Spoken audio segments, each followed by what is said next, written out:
of Wrestling with Siblings. I'm your host, Araceli, and this is my co-host, Armando. Hi guys, I'm Armando, and welcome to Wrestling with Siblings. Alright, let's get started with Monday Night Raw. Randy Orton opens up the show, and everybody is questioning why he attacked Edge and why he did what he did last week on Raw. And like you said, that's been on everybody's head and on everybody's mind.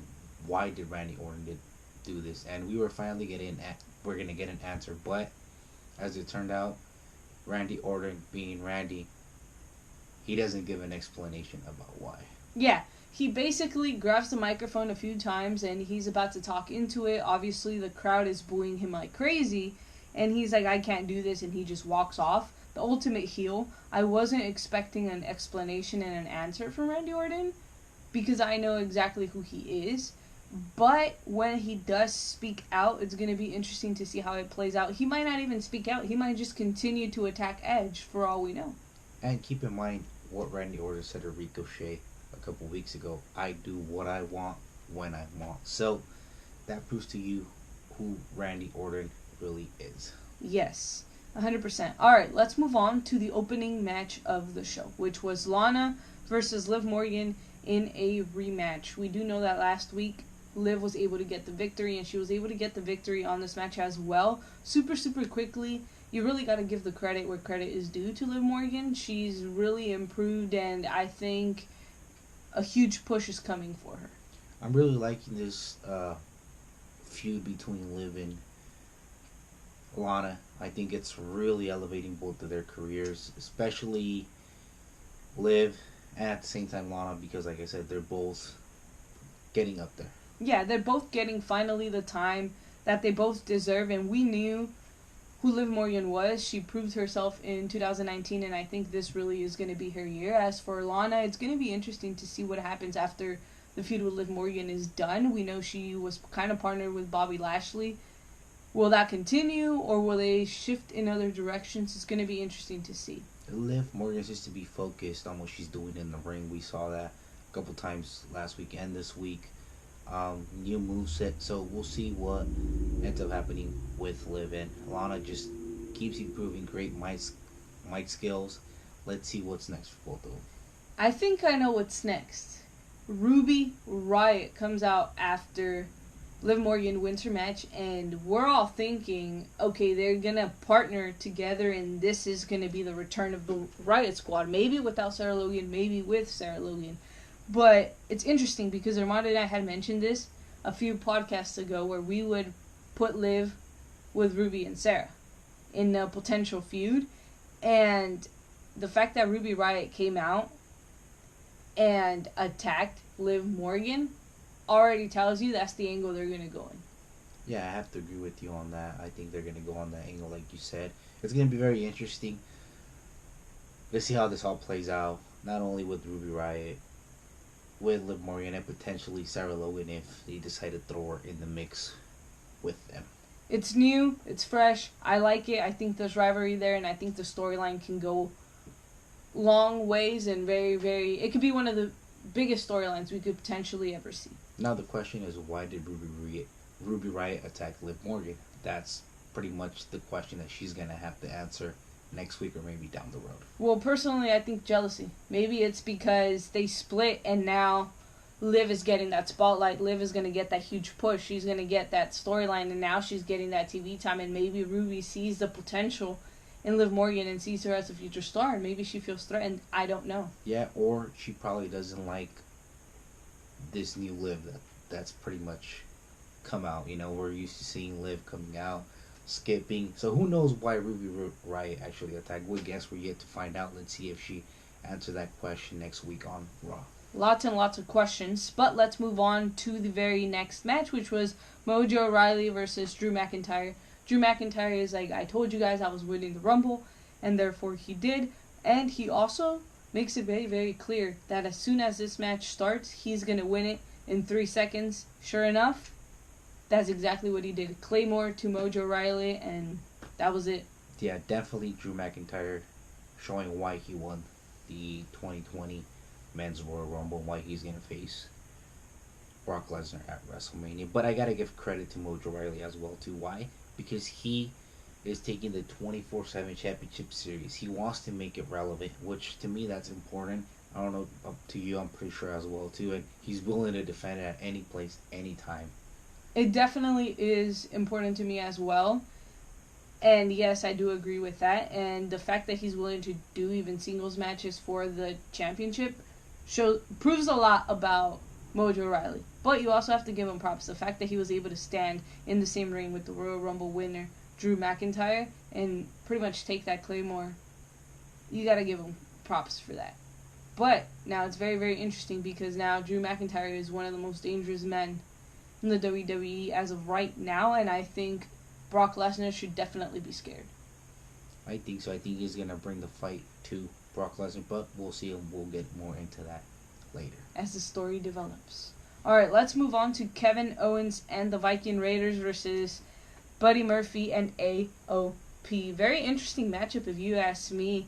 I think the AOP really is at a point in their career where they're finally being showcased for who they are, the powerhouses, and really those athletes that we were meant to see a few years ago when they got called up, and we're finally seeing that, and the fact that they partner them with Seth and Murphy, I think, is really going to elevate their career. Kevin Owens, Samoa Joe, and the Viking Raiders can't stand, as we can see, Seth Rollins, the AOP, and Buddy Murphy. So they completely hate each other. So you know when they're around, mayhem is going to break pretty much. AOP and Murphy were very, very smart because what they did was they targeted the strongest competitors in this match. They took out Ivar and Eric, making it a handicap match. Pretty much a 1-on-3, and at this point, Kevin Owens was at that disadvantage, and you really have to give props to Murphy, to Murphy and the AOP, who with the help of Seth Rollins, were able to take out Ivar and Eric, and I really think that's where the complexion of this match changed, because if you really look at it, Ivar and Eric were doing a great job keeping AOP and Murphy down. They were really dominating. Not only that, but also Razor and Jacob too. Those are two very big dudes and very powerful for what the Viking Raiders did to pretty much dominate the entire match and overpower them. That's very, very impressive, and it proves to you why they are probably the best tag team in Raw right now, even though they don't have the titles. But like you said, I have to agree with you. As soon as Seth Rollins started to get involved, not necessarily, but causing distractions, is what was the difference maker in this match. And as soon as Kevin Owens was left alone, that's it. They didn't have to cut the ring in half. They didn't have to worry about him tagging somebody else because there was nobody left for him to tag. Brilliant strategy by AOP and Murphy. But let's be honest, as soon as we saw Kevin Owens be by himself in the ring, we pretty much thought that he was going to lose. Why? Because the odds were stacked against him. He had Buddy Murphy to go through, AOP, and not only that, you have Seth Rollins on the outside. But surprisingly, Kevin Owens doing what he does best, and that's delivering. He was able to outsmart the AOP and Buddy Murphy and was able to get the win. So, he didn't get the win. AOP got the win because I believe Razor was the one that got the win. But he was able to beat Murphy, and he was able to pin Akam, I believe what it was. Very impressive performance by Kevin Owens. You can never underestimate Kevin Owens, and I feel Murphy, AOP, and Seth Rollins got confident towards the end of the match, and they were like, you know what, there's no way Kevin Owens is going to bounce back. He did, but he didn't win that match, and you know that Kevin Owens at this point is going to bounce back even stronger. And it's interesting because we have yet to see a singles match between Kevin Owens and Seth Rollins, so it's going to be interesting to see when that match happens. And, sorry, you're right. It was the AOP that was able to get the win over Kevin Owens. Alright, let's move on to Aleister Black versus Local Talent. Again, a super quick match. Aleister Black is very, very impressive, and I think at this point he's ready for a real feud. He had a real feud with Murphy, but obviously they transitioned from that. I don't know. Who could you potentially put Aleister Black with? We know he won his match. He literally won it in under maybe 3 minutes, less than a minute, potentially. Very interesting question. There's a lot of potential in the Raw roster who I would put him with, but there's probably another one that I would be probably Seth Rollins or AJ Styles. One of them two. I'm probably going more towards Seth, but we'll see what ends up happening. Very, very interesting. I do have to agree with that, but at some point, I'd like to see him go up against Drew McIntyre. I think they'd have a hell of a match. I think there's a lot of similarities there, but we're going to have to wait and see how it plays out. He obviously has put out challenges every week for the roster. He wants somebody to come knock on his door. He wants somebody to come fight him and pick a fight with him. So it's going to be interesting to see who does that. All right, let's move on to Humberto Carrillo. And he basically comes out, and a very, very surprise happens because we get to see Angel Garza, who apparently is his cousin, accompanied by none other than Zelina Vega. Yeah. I was blown by this. Yeah, me too, but at the same time, I see what Zelina Vega is trying to do. She's trying to get in Humberto Carrillo's head. And what better way to do it than using family? Using his own cousin to face him. And I think that really was something that Humberto Carrillo wasn't expecting. I think he was caught completely off guard. And I think this is the opportunity that Zelina really is going to take to solidify not only who she is, but really get inside the head of Humberto Carrillo. And when Andrade returns, Andrade is going to be 100 times more prepared for Humberto Carrillo. He's going to know the weaknesses, and so is Zelina. It's going to be very interesting when Andrade comes back, because we're going to see where Zelina stands. Is she going to manage both Andrade and Garza, or she's going to go back to Andrade? So we'll see how that ends up playing out in these past couple of weeks. And this match doesn't end up not taking place because Zelina tells Angel Garza, you know what, hammerlock DDT Humberto in the concrete pretty much once you lift off the mat. And pretty much exactly how Humberto did to Andrade. But Rey Mysterio decides to get involved and he comes out to the rescue. Therefore, this leads into Angel Garza versus Rey Mysterio. Great. Angel Garza, another of the top Latino NXT. Very excited to see what he was going to do in the ring, and pretty impressive with that Lucha Libre style that Mysterio can deliver as well.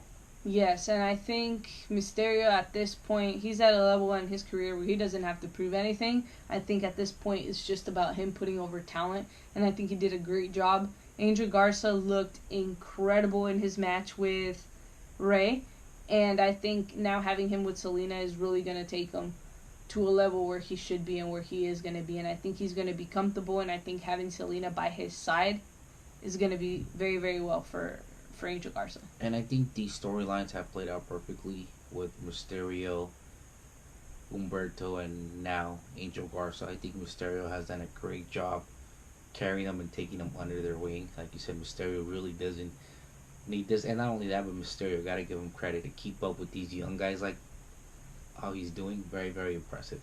And when Andrade comes back, it's going to be interesting to see how this entire thing plays out, especially because Angel Garza has now been partnered with Zelina Vega, so it's going to be interesting to see how that plays out and how Andrade reacts. Alright, let's move on to Charlotte Flair. She basically comes out to announce who her opponent is going to be for WrestleMania, and she's like, you know what, I already beat Becky, I already beat Bayley, I already won the SmackDown and Raw Women's Championship 10 times. She technically doesn't want to go for them. She knows that if she does, she has a huge advantage of winning it. Why? Because she knows both opponents like the palm of her hands, and she's very, very comfortable, and she doesn't want to go that route. And just when she's about to say who she's going to face, who comes out? Rhea Ripley, and she's like, yeah, I know people want to see this match, but I don't know. And Rhea comes out to push her button. She's like, if you're going to challenge someone at WrestleMania, it's going to be for my title because this is the only one that you haven't won. And I see where Charlotte Flair is coming from. Yeah, she has faced Becky numerous times. She's faced Bayley numerous times as well. She wants something new, and what better way to do it than with what? Rhea Ripley. Keep in mind, Rhea Ripley did mention something very important, that Charlotte Flair hasn't been able to beat her. So let's see where Charlotte decides to go. We're thinking she's probably going to go with Rhea Ripley, but again, we'll see what Charlotte decides to do. I think this is a match that Charlotte doesn't need. I think it's a match that Rhea Ripley doesn't need, but I do think that if you put Charlotte in this match, it's gonna give Rhea Ripley the opportunity to take her career to a whole new level. We already know she's good. We already know what she can do inside of the ring. For her to beat Charlotte Flair at a WrestleMania for a championship, that is something that's really going to cement Rhea Ripley's legacy in the WWE. And I think this is a match that she needs. I agree with you on that 100%. She has all the potential to be the next top star. Maybe perhaps the future of the women's division. But we'll see what route Charlotte Flair decides. She still has some time to think. There's no pressure on her. Because like I said, she is the 10-time women's champion. So she could pretty much decide who she wants to face. And not only that, she can decide up until the week of WrestleMania. So if she wanted to hold this up for the next 60-something days, she can. She technically doesn't have to say her opponent until very last minute. And I think that would be a brilliant strategy because nobody would go into this match prepared. She can build a feud around these three women, and none of them would be ready for Charlotte Flair because she wouldn't have announced who she's going up against. But again, that's just my opinion. Yeah, she'll keep us at the edge of our seats being like, wait, is she going to go against Becky Lynch? Is she going to go against Bayley? Is she going to go against Rhea Ripley? So we'll see where she ends up and how this all plays out for Charlotte Flair and Rhea Ripley. All right, let's move on to Asuka, obviously, with Kairi Sane. She comes out and she's going to face none other than Natalya. Two very experienced women. I really enjoyed this match, and I think experience played a really huge factor. But I think the fact that they're both so focused on submission holds, they're both submission specialists, I think is what really made this match even more greater than what it was supposed to be. On paper, you're looking at two of the most experienced female wrestlers in the entire WWE, Asuka and Natty, and from the get-go on paper this looks like it was going to be a great match, and sure enough, it didn't let you down from the beginning to end.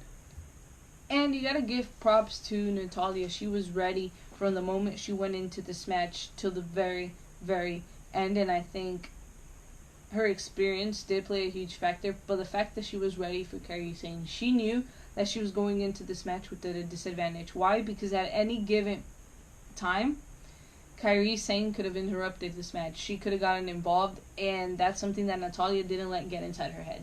She went in there focused, and she knew exactly what she was supposed to be doing. And again, going back to the experience of both of them, same thing with Natty. She knew that Kairi Sane was at the ringside, and she knew she had to end things quick and inside the ring.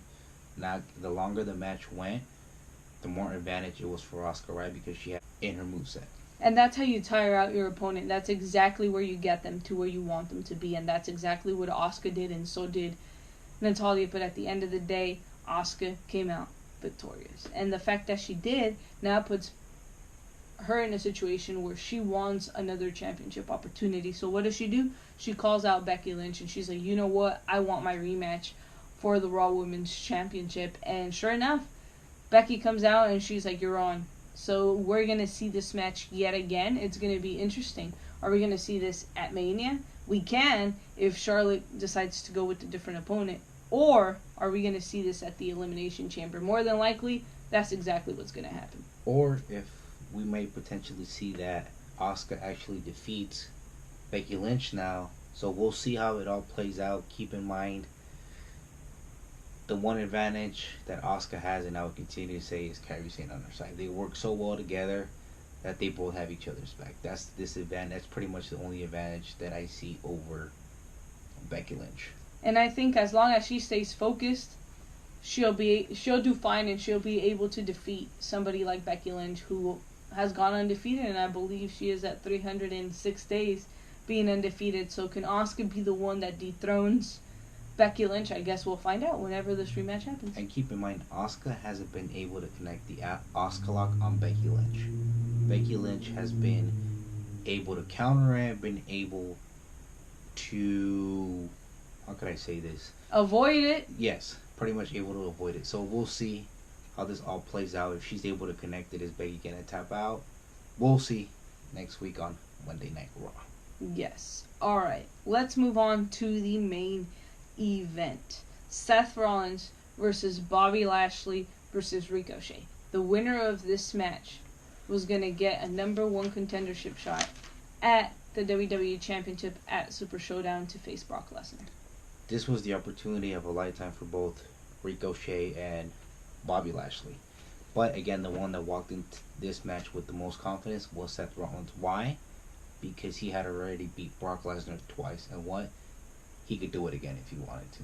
And he also had AOP and Buddy Murphy. And at this point, because it is a triple threat, no disqualifications, and Seth Rollins went in with the strategy, he went in with the plan, and he was like, you know what, I'm going to come out victorious.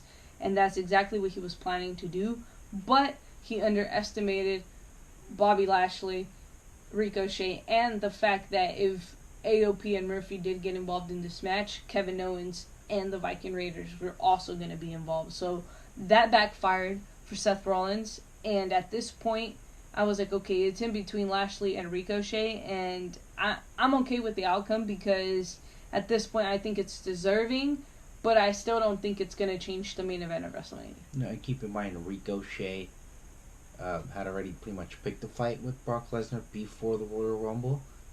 And at the Royal Rumble, he was the one that gave him a low blow, which cost McIntyre to Claymore him out of the ring. So, Brock Lesnar's going to want to get his hands on Ricochet regardless. And Bobby Lashley, I think this opportunity is long overdue. I think if Lashley should have won or would have won this match, I think he would have given Brock one hell of a fight, simply because they're both powerhouses, and I think if someone can hang with Brock Lesnar, one of the very few guys that can do that would be Bobby Lashley, and I think he would really take Brock to a limit. But unfortunately, that wasn't the case. Ricochet is going to Super Showdown to pretty much challenge for the WWE Championship. Quite interesting. Bobby Lashley, I think Brock Lesnar versus Bobby Lashley would have been a great match at Super Showdown. And not only that, but it's been years in the making. When Brock Lesnar left the WWE, Bobby Lashley was coming up, and everybody wanted them two to face each other. So hopefully that happens down the road. Yes, but for now, it looks like Ricochet will be challenging for the WWE Championship, and, I mean, that's all I got. Is there anything else you'd like to add? Nope. Remember to like, comment, share, and subscribe. Become a part of the siblings today. And for those of you that do not know what WWS stands for, Armando, what does WWS stand for? Wrestling with Siblings. Thank you guys so much.